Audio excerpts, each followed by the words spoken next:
Hello everyone, कैसे हैं आप। आई होप अच्छे ही होंगे। तो आज हम डिस्कस कर रहे हैं एक बहुत ही इम्पोर्टेंट टॉपिक जो कि है फोटोसिंथेसिस यानी कि प्रकाश संश्लेषण।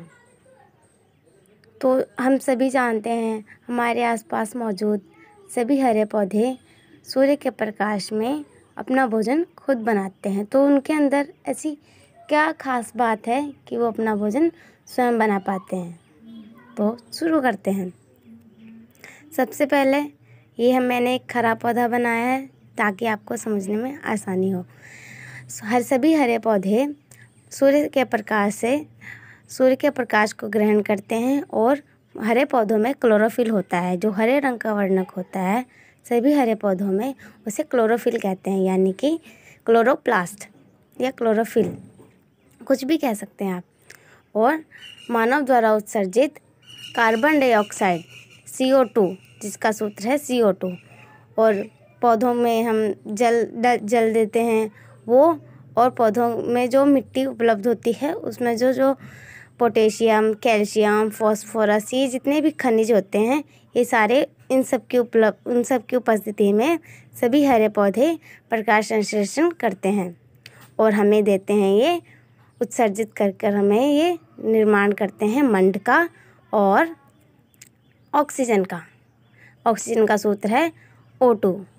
अब हरे पौधों में छिद्र होते हैं छोटे छोटे, जिन्हें स्टोमेटा या रंध्र कहते हैं। इन्हीं में क्लोरोफिल होता है। तो अब इसकी एक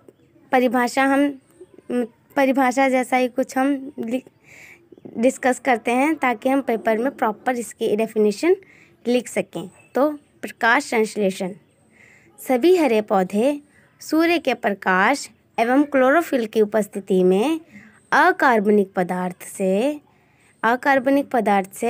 कार्बनिक पदार्थ का निर्माण करते हैं।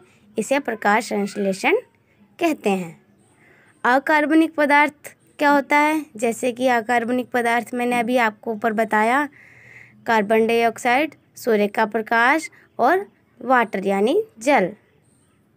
और अकार्बनिक पदार्थ हो गए ये।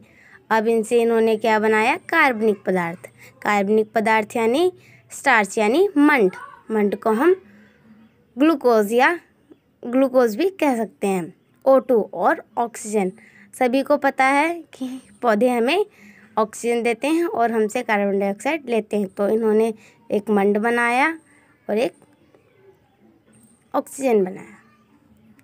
दो उत्पाद इन्होंने हमें दिए। उसके बाद इसकी एक अभिक्रिया है जिसे हम इस प्रकार लिखते हैं।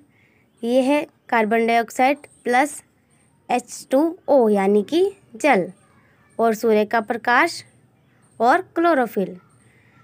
कार्बन डाइऑक्साइड, जल, सूर्य का प्रकाश और क्लोरोफिल, इन सब की उपस्थिति में हरे पौधों ने हमें क्या क्या दिया? ग्लूकोज यानी कि C6H12O6, ये ग्लूकोज का सूत्र है। और क्या दिया? O2 यानी ऑक्सीजन, और दिया इन्होंने हमें जल H2O। अब चूंकि हमें पता है कि ग्लूकोज का सूत्र है C6H12O6, तो ग्लूकोज में हाइड्रोजन के 12 अणु हैं, 12 हैं। तो द्रव्यमान संरक्षण के नियम के अनुसार जितना पदार्थ हमारे अभिकारक में होता है उतना ही उत्पाद में बनता है। इसे संतुलित रासायनिक समीकरण बनाने के लिए हमने हाइड्रोजन के 12 अणु हैं इधर, तो हमने हाइड्रोजन को 12 करने के लिए इसके आगे 12 लगा दिए। ये एक संतुलित रासायनिक समीकरण बन गया। और इधर कार्बन के 6 अणु हैं, और इधर हमें कार्बन के 6 अणु बनाने हैं, तो हमने इधर 6CO2 लिख दिया। और इधर भी हमने इसको, जब यहाँ 6CO2 है तो यहाँ सिर्फ O2 कैसे रह सकता है? यहाँ भी 6CO2 होगा, और इसके साथ ही 6H2O भी होगा। उसके बाद हम देख लेते हैं कि प्रकाश संश्लेषण जब होता है तो वास्तव में कौन कौन सी प्रक्रियाएं होती हैं। तो शुरू करते हैं। तो सिर्फ प्रकाश संश्लेषण में हमें सिर्फ ऑक्सीजन और ग्लूकोज ही प्राप्त नहीं होता है, इसके साथ साथ कई और क्रियाएं हैं जो कि होती हैं, जैसे प्रकाश ऊर्जा को रासायनिक ऊर्जा में रूपांतरित करना। जब प्रकाश संश्लेषण होता है तो प्रकाश ऊर्जा रासायनिक ऊर्जा में रूपांतरित होती है, यानी कि प्रकाश ऊर्जा यानी सनलाइट केमिकल ऊर्जा में यानी रासायनिक ऊर्जा में चेंज होती है। दूसरा क्या होता है, क्लोरोफिल प्रकाश ऊर्जा को अवशोषित करता है। अभी मैंने आपको यहाँ बताया जो हरे रंग का वर्णक होता है सभी हरे पौधों में इसे क्लोरोफिल कहते हैं। और ये जो क्लोरोफिल होता है यही प्रकाश से आने वाली प्रकाश की रोशनी को यानी प्रकाश ऊर्जा को अवशोषित करता है, यानी अपने अंदर अब्जॉर्ब करता है। उसके बाद है कार्बन डाइऑक्साइड। यहाँ पे हमने देखा कि प्रकाश संश्लेषण के लिए कार्बन डाइऑक्साइड भी महत्वपूर्ण है, ज़रूरी है। तो जो उत्पाद बना उसके बाद हमें क्या मिलता है, कार्बोहाइड्रेट यानी ग्लूकोज, क्योंकि जो कार्बोहाइड्रेट होता है उसका पाचन ग्लूकोज के रूप में हो जाता है। तो कार्बन डाइऑक्साइड का जो होता है वो कार्बोहाइड्रेट में बदलता है। तो ये सारी प्रक्रियाएं होती हैं प्रकाश संश्लेषण में। तो ये एक छोटा सा टॉपिक था। आई होप आप सबको अच्छे से समझ आया होगा। Thank you so much. Hello everyone, कैसे हैं आप? आई होप अच्छे ही होंगे। तो आज हम डिस्कस कर रहे हैं एक बहुत ही इम्पोर्टेंट टॉपिक जो कि है फोटोसिंथेसिस यानी कि प्रकाश संश्लेषण। तो हम सभी जानते हैं हमारे आसपास मौजूद सभी हरे पौधे सूर्य के प्रकाश में अपना भोजन खुद बनाते हैं। तो उनके अंदर ऐसी क्या खास बात है कि वो अपना भोजन स्वयं बना पाते हैं?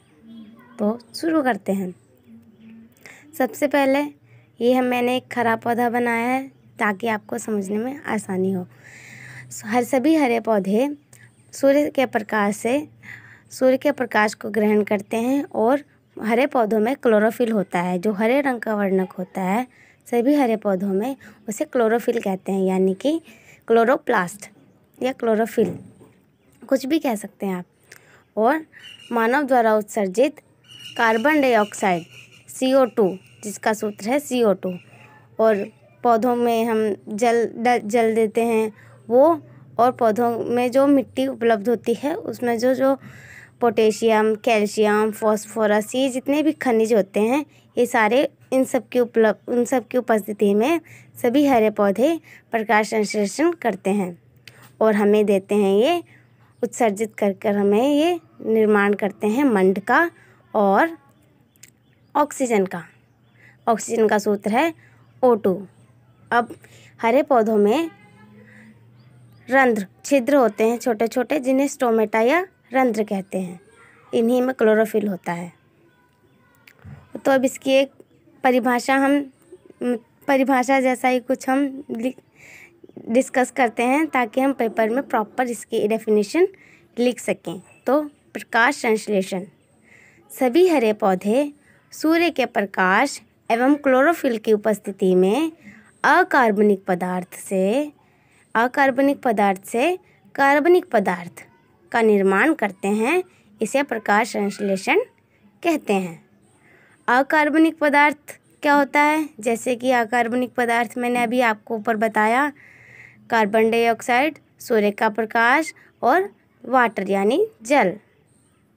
और अकार्बनिक पदार्थ हो गए ये। अब इनसे इन्होंने क्या बनाया? कार्बनिक पदार्थ यानी स्टार्च यानी मंड को हम ग्लूकोज भी कह सकते हैं। O2 और ऑक्सीजन, सभी को पता है कि पौधे हमें ऑक्सीजन देते हैं और हमसे कार्बन डाइऑक्साइड लेते हैं। तो इन्होंने एक मंड बनाया और एक ऑक्सीजन बनाया। दो उत्पाद इन्होंने हमें दिए। उसके बाद इसकी एक अभिक्रिया है जिसे हम इस प्रकार लिखते हैं। ये है कार्बन डाइऑक्साइड प्लस H2O यानी कि जल, और सूर्य का प्रकाश और क्लोरोफिल। कार्बन डाइऑक्साइड, जल, सूर्य का प्रकाश और क्लोरोफिल, इन सब की उपस्थिति में हरे पौधों ने हमें क्या क्या दिया? ग्लूकोज यानी कि C6H12O6, ये ग्लूकोज का सूत्र है। और क्या दिया, O2 यानी ऑक्सीजन, और दिया इन्होंने हमें जल H2O।